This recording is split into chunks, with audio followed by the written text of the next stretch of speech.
Hello दोस्तों, इम्फान IAS classes में आपका स्वागत है। चैनल को लाइक कीजिए, सब्सक्राइब कीजिए और बेल आइकन को दबा दीजिए ताकि नोटिफिकेशन मिलता रहे, आपकी तैयारी भरपूर होती रहे।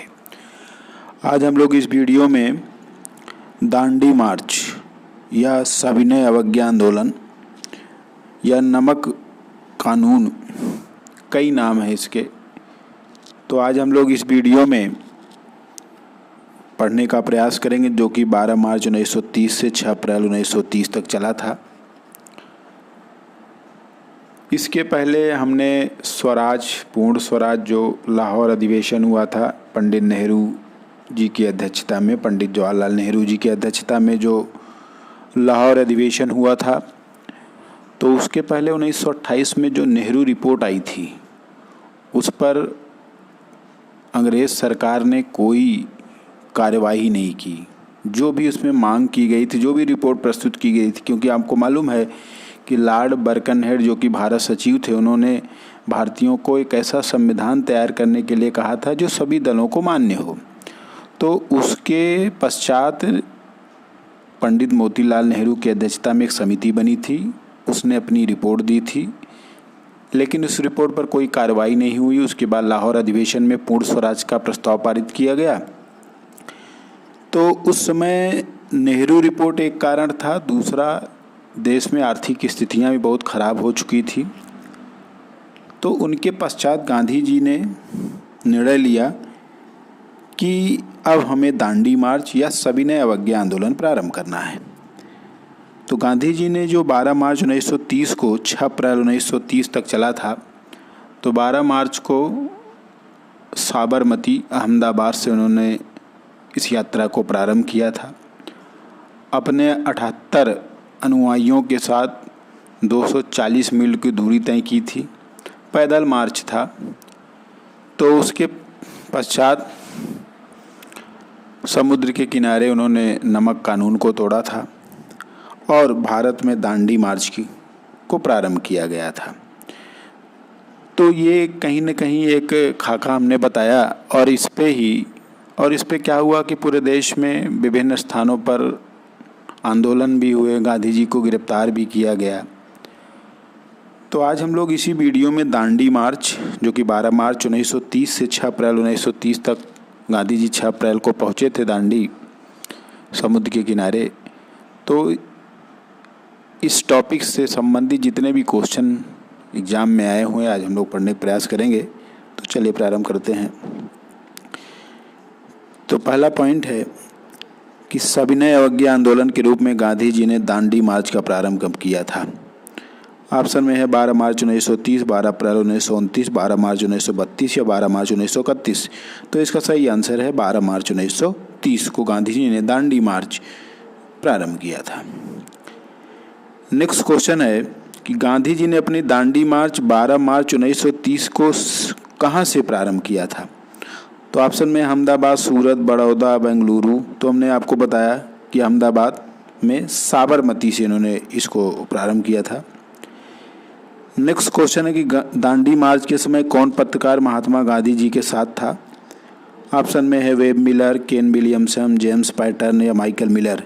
तो उसमें गांधी जी के साथ वेब मिलर पत्रकार थे।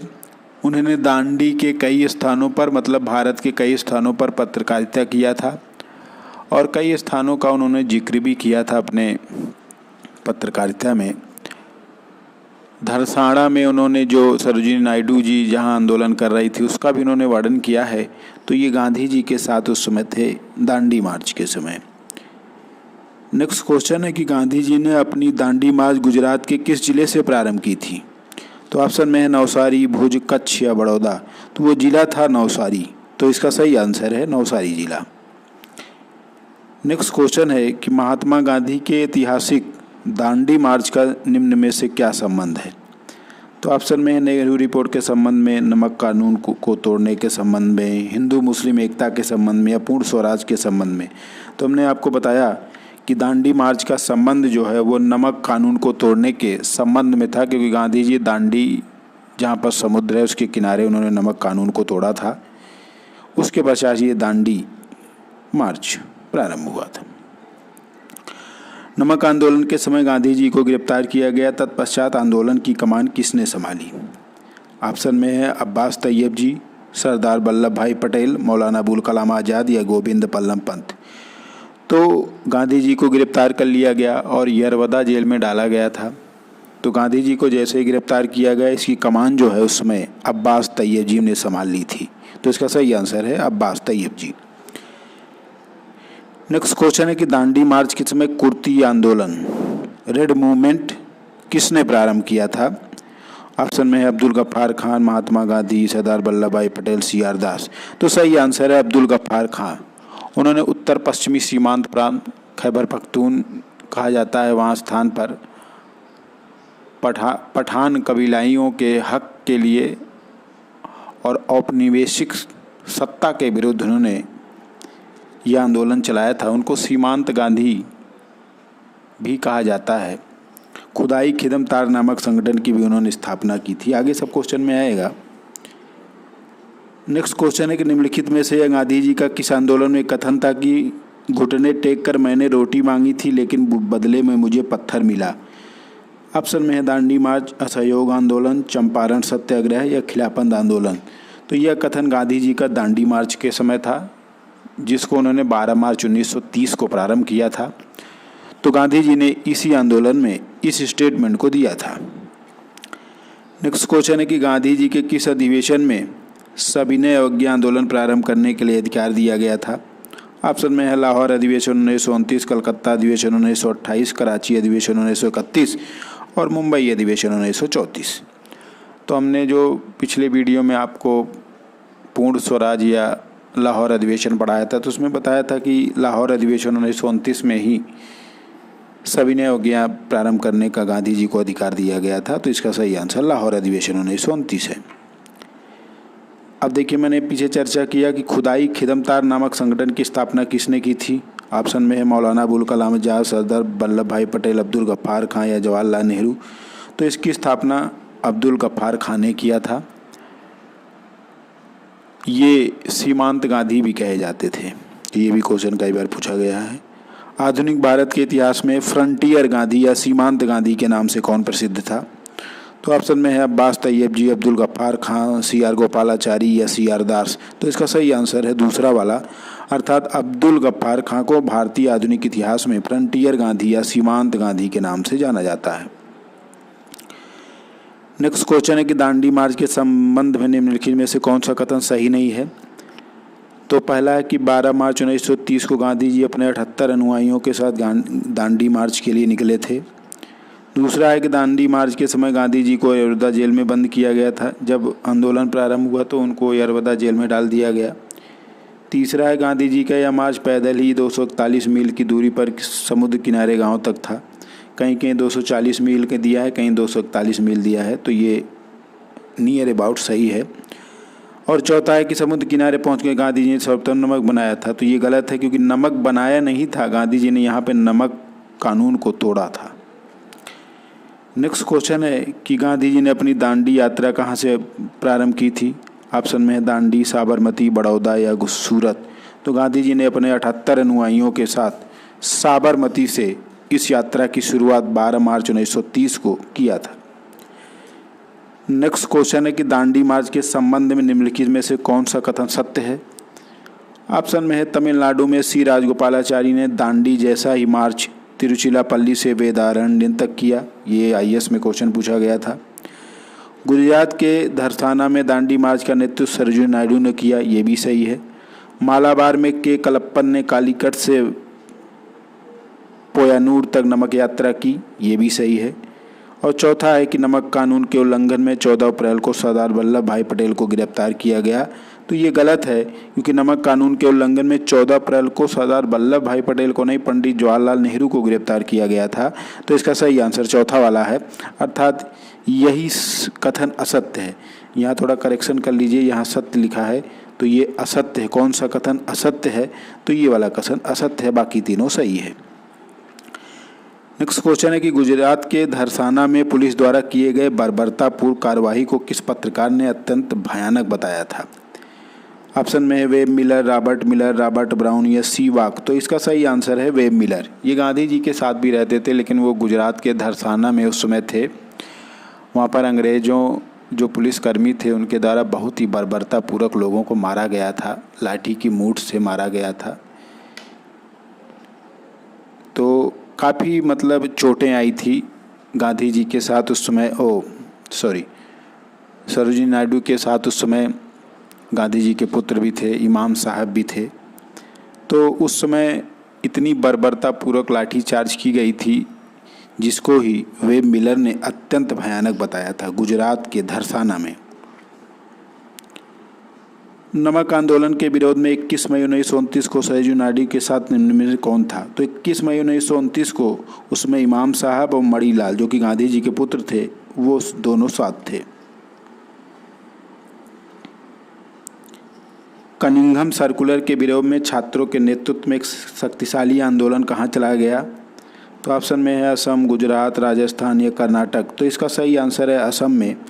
तो असम में अंग्रेज़ सरकार ने एक कनिंघम सर्कुलर ये था कि इसमें छात्रों को और पेरेंट्स को अपना रिकॉर्ड मतलब बेस्ट परफॉर्मेंस का रिकॉर्ड देना था, जिसका वहाँ के लोकल छात्र और पेरेंट्स विरोध कर रहे थे।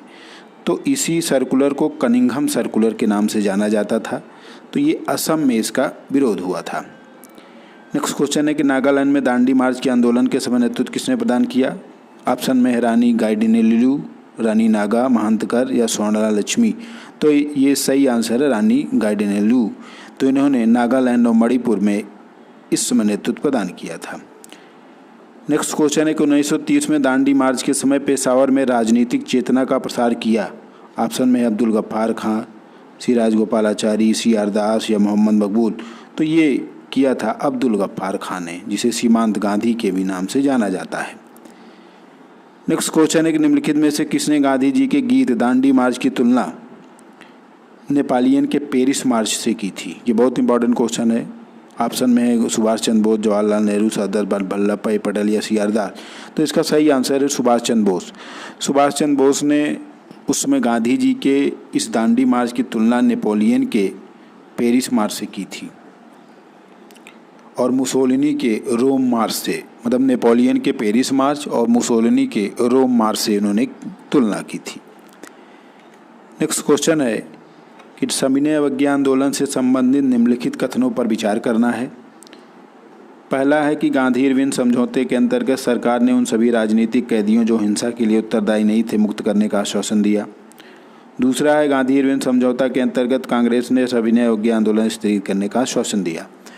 तो जब ये दांडी मार्च चल रहा था तो अंग्रेज़ सरकार काफ़ी भयभीत भी हो गई थी, डर गई थी।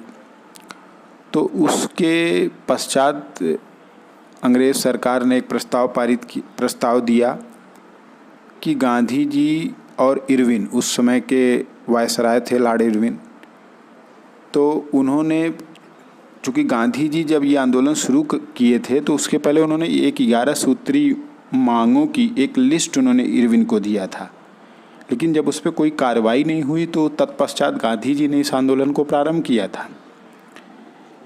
तो बाद में गांधी और इरविन के बीच में ये समझौता हुआ। तो गांधी जी, तो ये जो निम्नलिखित कथन है कि राजनीति, तो ये पहला सही है। दूसरा ये था कि गांधी इरविन 5 मार्च 1931 को गांधी इरविन समझौता हुआ था। अगला क्वेश्चन उसी पर रहेगा। तो गांधी इरविन समझौता के अंतर्गत कांग्रेस ने सविनय अवज्ञा आंदोलन स्थगित करने का आश्वासन दिया। तो ये दोनों कथन सही है। तो 1-2 केवल 1, केवल 2 प्रयुक्त में से कोई नहीं, तो ये दोनों सही है। तो सविनय अवज्ञा आंदोलन के बाद जो है वो गांधी इरविन समझौता जो कि 5 मार्च 1931 को होता है, वो आगे पढ़ेंगे। तो ये दोनों कथन सही है। नेक्स्ट क्वेश्चन है कि दांडी मार्च के समय किस स्थान पर आंदोलनकारियों ने 6 थाने को जला दिया था? ऑप्शन में नवसारी, सोलापुर, अहमदाबाद या दांडी। तो सोलापुर नामक स्थान पर उस समय इतना विद्रोह हो गया था, इस समय जो पब्लिक थी इतना उग्र हो गई थी कि उसने 6 थानों में आग लगा दिया था। नेक्स्ट क्वेश्चन है कि गांधी जी द्वारा इरविन को दिए गए निम्नलिखित 11 सूत्री कार्यक्रमों में से कौन शामिल नहीं था? तो पहला है मदिरा का पूर्ण निषेध, नमक कर को समाप्त कर दिया जाए, सेना संबंधी व्यय में 50% कमी की जाए, बड़ी बड़ी सरकारी नौकरियों का वेतन आधा कर दिया जाए, केवल 1-2, केवल 1-3, केवल 2-3 या 1-2-3-4 उपरोक्त सभी। तो इसका सही आंसर चौथा वाला है। अर्थात ये चारों मांग मतलब 11 सूत्री कार्यक्रम, ये चारों मांग गांधी जी ने इरविन के समक्ष प्रस्तुत किया था आंदोलन से पहले, सविनय अवज्ञा आंदोलन से पहले। नेक्स्ट क्वेश्चन है, निम्नलिखित में से किसने दांडी मार्च के आंदोलन की महिलाओं की आलोचना में 4 अध्याय पर उपन्यास लिखी थी? ऑप्शन में सुभाष चंद्र बोस, रविन्द्रनाथ टैगोर, CR दास या मदन मोहन मालवीय। तो इसका सही आंसर है रविन्द्रनाथ टैगोर। तो रविन्द्रनाथ टैगोर ने उस समय ये उपन्यास लिखी थी। नेक्स्ट क्वेश्चन है कि महात्मा गांधी द्वारा इरविन को दिए गए 11 सूत्री कार्यक्रम में कौन शामिल नहीं था? पहला, विदेशी वस्तुओं के आयात पर निषेध कर लगे। दूसरा, भारतीय समुद्र तट केवल भारतीय जहाज़ों के लिए सुरक्षित रहे। तीसरा, सभी राजनीतिक बंदियों को छोड़ दिया जाए तथा निर्वासित भारतीयों को देश आने की अनुमति दी जाए। चौथा, आत्मरक्षा के लिए हथियार की अनुमति दी जाए। तो ऑप्शन में 1-2-3, 2-3, 1-4 या 1-2-3-4। तो इसका सही आंसर चौथा वाला, ये नहीं सही है, चौथा वाला सही है, 1-2-3-4। नेक्स्ट क्वेश्चन है कि कोलकाता के किस समाचार पत्र ने गांधी जी के दांडी मार्च के बारे में लिखा था कि गांधी जी तब तक समुद्री जल को उबाल सकते हैं जब तक उन्हें डोमिनियन या अधिराज्य का दर्जा न मिल जाए, जो कि नेहरू जी अपनी रिपोर्ट में कहे थे कि भारत को डोमिनियन स्टेट मतलब अधिराज्य का दर्जा दिया जाए। लेकिन पूर्ण स्वराज जो 1929 में आया लाहौर अधिवेशन, उसमें कांग्रेस अधिवेशन में पूर्ण स्वराज पारित किया गया कि मतलब अब अधिराज्य या डोमिनियन स्टेट न दिया जाए। तो warning, statesman, the learning Herald. तो इसका सही आंसर है स्टेट्समैन। तो कोलकाता के स्टेट्समैन समाचार पत्र ने गांधी जी के बारे में ये शब्द कहे थे। नेक्स्ट क्वेश्चन है कि 1930 के दांडी मार्च में प्रसिद्ध पेशावर कांड का नायक कौन था? तो ऑप्शन में है वीर चंद्र सिंह गढ़वाली, मेजर प्रभुचंद, मेजर नितिन त्यागी, अखलाक अहमद। तो इसका सही आंसर पहला वाला है। उसमें गढ़वाल रेजिमेंट के सैनिकों ने, और इसमें जो प्रमुख थे वीर चंद गढ़वाली, इन्होंने पेशावर में गोली चलाने से इनकार कर दिया था। तो इसीलिए इनको उस समय का प्रसिद्ध नायक माना जाता है। नेक्स्ट क्वेश्चन है कि आचार्य विनोबा भावे प्रथम बार किस आंदोलन में गिरफ्तार हुए थे? ऑप्शन में है भारत छोड़ो आंदोलन, सविनय अवज्ञा आंदोलन, खिलाफत आंदोलन, असहयोग आंदोलन। तो सही आंसर है सविनय अवज्ञा आंदोलन। नेक्स्ट क्वेश्चन है कि धरसाना कांड के समय गांधी जी कहाँ पर थे? तो ऑप्शन में Yerwada jail, Aga Khan palace, fort palace, Sabarmati. तो गांधी जी को गिरफ्तार कर लिया गया था जैसे ही ये आंदोलन प्रारंभ हुआ था, तो उसमें गांधी जी अरबदा जेल में थे। नेक्स्ट क्वेश्चन है कि निम्नलिखित कथन गांधी जी का किस आंदोलन से संबंधित है? शक्ति के विरुद्ध अधिकार की लड़ाई में विश्व की सहानुभूति चाहता हूँ। ऑप्शन में असहयोग आंदोलन, भारत छोड़ो आंदोलन, सविनय अवज्ञा आंदोलन या खिलाफत आंदोलन। तो यह स्टेटमेंट गांधी जी का सविनय अवज्ञा आंदोलन के समय था कि शक्ति के विरुद्ध अधिकार की लड़ाई में मैं विश्व की सहानुभूति चाहता हूँ। नेक्स्ट क्वेश्चन है कि दांडी मार्च के समय संबंध में निम्नलिखित में से कौन सा कथन असत्य है? ऑप्शन में इसने पूरी यात्रा में 24 दिन का समय लगा था, ये सही है। साबरमती आश्रम से प्रारंभ होकर दांडी तक था, ये भी सही है। यह मार्च पूर्णतः पैदल था, ये भी सही है। इसमें गांधी जी के साथ 70 अनुयायी थे, ये गलत है क्योंकि इसमें 78 अनुयायी थे। तो इसका सही आंसर है 78 अनुयायी, मतलब यही असत्य है। नेक्स्ट है कि निम्नलिखित में किसने गांधी इरविन समझौते में गांधी जी के लाभ को सांत्वना पुरस्कार कहा था? 5 मार्च 1931 में जो दांडी मार्च चल रहा था, उसके पश्चात जब अंग्रेज़ों ने मतलब अंग्रेज वायसराय ने गांधी जी के सामने ये प्रस्ताव रखा, तो तत्पश्चात गांधी इरविन समझौता जब होता है तो लाभ को सांत्वना पुरस्कार Alan Campbell, Lord Irwin, CR Das या C राजगोपालाचारी। तो एलन कैम्बल ने उसमें ये व्यंग या तंज कसा था कि ये गांधी जी को सांत्वना पुरस्कार कहा था, उनके दोनों को समझौते को। नेक्स्ट क्वेश्चन है कि निम्नलिखित में किसने गांधी इरविन को 2 महात्मा कहा था? ऑप्शन में सरोजिनी नायडू, सरदार वल्लभ भाई पटेल, जवाहरलाल नेहरू, मदन मोहन मालवीय। तो सरोजिनी नायडू जी ने गांधी इरविन समझौता जो कि 5 मार्च 1931 को हुआ था, तो उस समय दोनों लोगों को मतलब गांधी जी को और इरविन को 2 महात्मा कहा था। तो ये स्टेटमेंट सरोजिनी नायडू जी का है। नेक्स्ट क्वेश्चन है कि निम्नलिखित में से किस घटना में सर्वाधिक महिला भागीदारी मानी जाती है? ऑप्शन में है सविनय अवज्ञा आंदोलन, भारत छोड़ो आंदोलन, साइमन कमीशन या खिलाफत आंदोलन। तो सही आंसर है सविनय अवज्ञा आंदोलन। कहा जाता है सविनय अवज्ञा आंदोलन में सर्वाधिक महिलाओं की भागीदारी थी। तो आज का लास्ट क्वेश्चन है कि एक कथन दिया है और कारण दिया है। कथन है कि महात्मा गांधी द्वारा दांडी मार्च 1930 में प्रारंभ किया गया, ये सही है। दूसरा, महात्मा गांधी का जो उद्देश्य था कि नमक गरीबों को मुफ्त प्रदान किया जाए, ये गलत है। तो ए सही है, आर गलत है। तो इसमें जो भी है वो देख लीजिए। तो इसका सही आंसर सी वाला है। मतलब गांधी जी का उद्देश्य नमक गरीबों को मुफ्त प्रदान किया ये नहीं था, नमक कानून को तोड़ना था, देश को जागरूक बनाना था, देश में एक आंदोलन खड़ा करना था, ये उनका उद्देश्य था। तो आज हम लोगों ने स्वराज मतलब पूर्ण स्वराज 1929 में लाहौर अधिवेशन के पश्चात आज दांडी मार्च जो कि 12 मार्च 1930 से 6 अप्रैल 1930 तक चला था, उसको इस वीडियो में हम लोग अध्ययन किया। नेक्स्ट हम लोग पढ़ेंगे गांधी इरविन समझौता जो कि 5 मार्च 1931 को हुआ था। तो इम्फान IAS क्लासेस को लाइक कीजिए, सब्सक्राइब कीजिए और बेल आइकन को दबा दीजिए ताकि नोटिफिकेशन मिलता रहे और आपकी तैयारी भी भरपूर होती रहे। धन्यवाद।